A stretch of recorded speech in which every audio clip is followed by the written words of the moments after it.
Tenth class formula का ये part 2 है। इसमें हम लोग सबसे पहले पढ़ेंगे ओ परिमेय संख्या से। तो जानेंगे ओ परिमेय संख्या किसको बोलेंगे।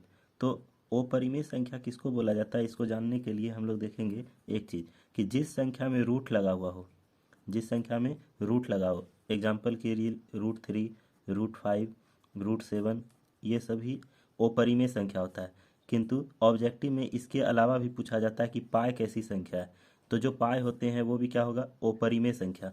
इसके अलावा इस प्रकार की संख्या जैसे 0.21 या 0, फिर 200, 200, इस प्रकार से जो संख्या दिया हुआ है वो भी क्या होता है, अपरिमेय संख्या। जैसे देखिए 0.10, 100, 000, इस प्रकार से जो बढ़ते रहता है उसको भी हम लोग क्या बोलते हैं, अपरिमेय संख्या। तो ये सभी अपरिमेय संख्या है। इसके अलावा इसका वैल्यू भी पूछता है। तो √2 का वैल्यू क्वेश्चन को सॉल्व करने में ये यूज होता है। √2 का वैल्यू क्या हो जाएगा, 1.414। √3 का वैल्यू क्या हो जाएगा, 1.732। √5 का वैल्यू क्या हो जाएगा,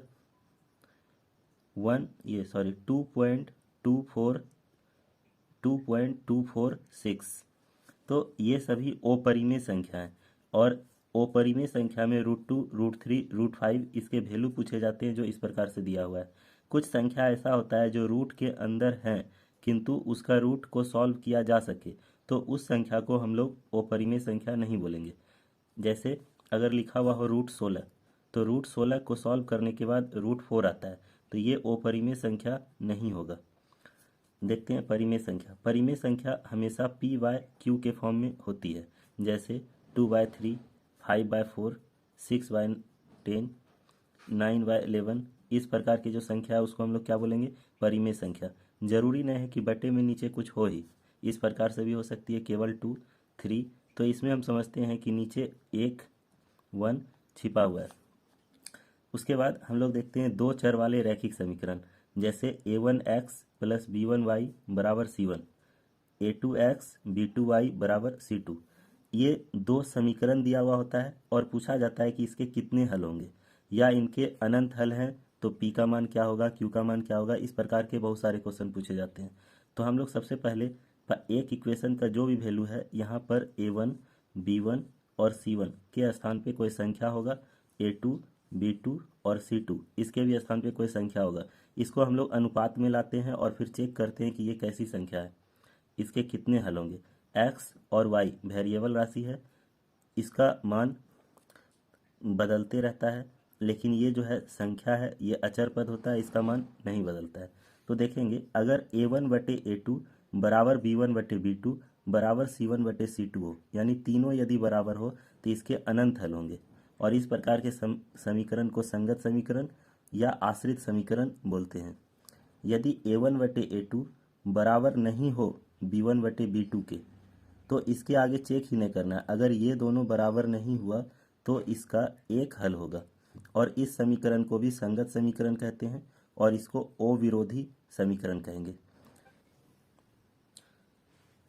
a1/a2 b1/b2 बराबर नहीं हो c1/c2 का, तो इसका कोई हल नहीं होता है और ऐसे समीकरण को असंगत समीकरण या विरोधी समीकरण कहेंगे। अगर तीनों समीकरण को ग्राफ पर शो किया जाए तो पहला वाला जो समीकरण है इसका अनंत हल होता है और इसका दोनों रेखा एक ही रेखा पर होगा, जिस कारण से इसको संपाती भी कहते हैं। ये जो है दोनों रेखा एक दूसरे को कट करेगी। तीसरी जो है ये विरोधी है, ये एक दूसरे के समांतर होगा। तो इसका अनंत हल, इसका एक हल और इसका कोई हल नहीं। जिसका एक हल होता है उसको हम लोग अद्वितीय हल कहते हैं, मतलब उसका कोई दूसरा हल नहीं होगा। आगे हम लोग देखेंगे समांतर श्रेणी से। समांतर श्रेणी में उसको बोलते हैं जिसके बीच का अंतर बराबर हो। जैसे हम लेते हैं 5, 8, 11, 14, इस प्रकार से बढ़ रहा है। तो आप देख रहे हैं कि इस दोनों के बीच का जो डिफरेंट है वो क्या है, इक्वल है। कितना का अंतर है, 3 का। तो इसको हम लोग समांतर श्रेणी बोलेंगे। इसमें अगर हमको nवां पद चाहिए होता है तो इसका फार्मूला क्या हो जाएगा, a + n-1 × d। अगर हमें सबको जोड़ना हो तो Sn का फार्मूला क्या हो जाएगा, n/2 × 2a + n-1 into D. इसी का एक और फॉर्म होता है इसके पद में n/2 Guna a plus an। जानेंगे NAD क्या है। a प्रथम पद होता है जो यहाँ 5 है, n पदों की संख्या होती है और d सार्व अंतर मतलब दूसरे पद में पहले पद को घटा देने के बाद ये d आता है, यानी a2 minus a1, a3 minus a2, a4 minus a3 अगला पद में पहले वाले पद को घटाने के बाद प्राप्त होती है। उसके बाद देखेंगे कि ये एक त्रिभुज है, इसमें आप देख रहे हैं कि ये एक समांतर रेखा है, ये जो AB को D पे काटती है और AC को E पे काटती है। इसके द्वारा एक प्रमेय बना है जिसको हम लोग थेल्स प्रमेय कहते हैं। उसमें एक फार्मूला आता है जिसको हम लोग क्या बोलेंगे, इससे दो फार्मूला पढ़ेंगे। पहला AD बटे DB is equal to AE बटे EC। इसी का दूसरा फार्मूला हो सकता है AD बटे AB is equal to AE बटे AC। तो ये दोनों फार्मूला इसके लिए है।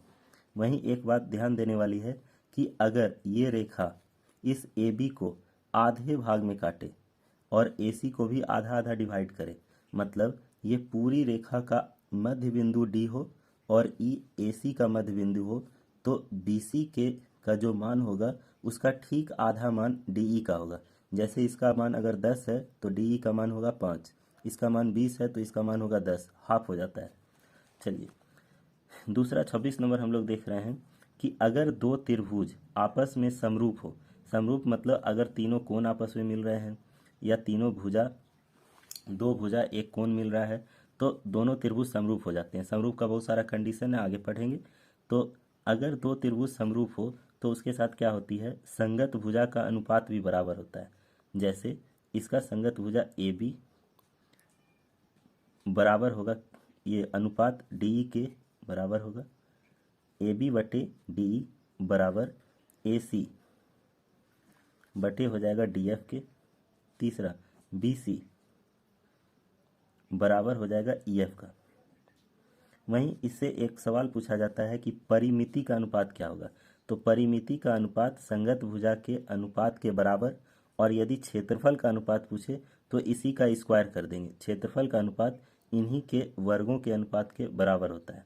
जैसे AB का स्क्वायर बटे DE का स्क्वायर, AC का स्क्वायर बटे DF का स्क्वायर, BC का स्क्वायर बटे EF का स्क्वायर, अगर क्षेत्रफल का स्क्वायर पूछे तो। अब देखते हैं कि ये एक समकोण त्रिभुज है।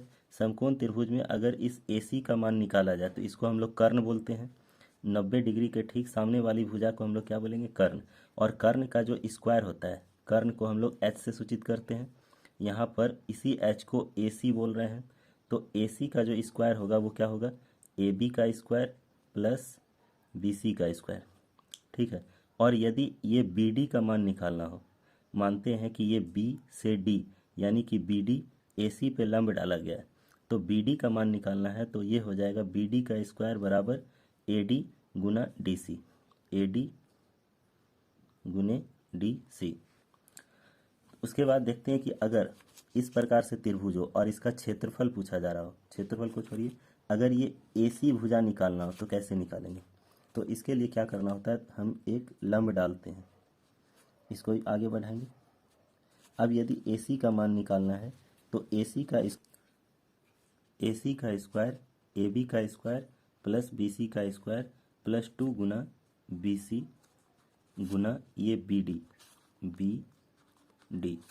इस त्रिभुज में देखिए ये एक त्रिभुज है साधारण सा, और ये इसकी ऊंचाई है। अगर इसका क्षेत्रफल पूछा जाए तो इसका क्षेत्रफल क्या हो जाएगा, क्षेत्रफल हो जाएगा हाफ गुना आधार यानी कि BC गुने ऊंचाई यानी कि AD। ठीक है। ये एक सर्किल है और देख रहे हैं कि इसके अंदर एक चतुर्भुज बना हुआ है जो वृत्त के परिधि को छू रही है। जब कोई चतुर्भुज का चारों कोण वृत्त की परिधि को छुए तो इसको चक्रीय चतुर्भुज बोला जाता है। और इसका एक गुण है कि आमने सामने वाले कोणों का योग 180 डिग्री होता है। मतलब ये कोण और इस कोण को जोड़ दिया जाए तो 180 डिग्री होगा। हम लोग यहाँ पढ़ेंगे कि अगर इस रेखा को इससे मिला दिया जाए तो स्पर्श रेखा और इसको मिलाने वाली जो कोण होगी, ये वाला कोण इस कोण के बराबर होगा, और ये वाला जो कोण है वो इस कोण के बराबर होगा।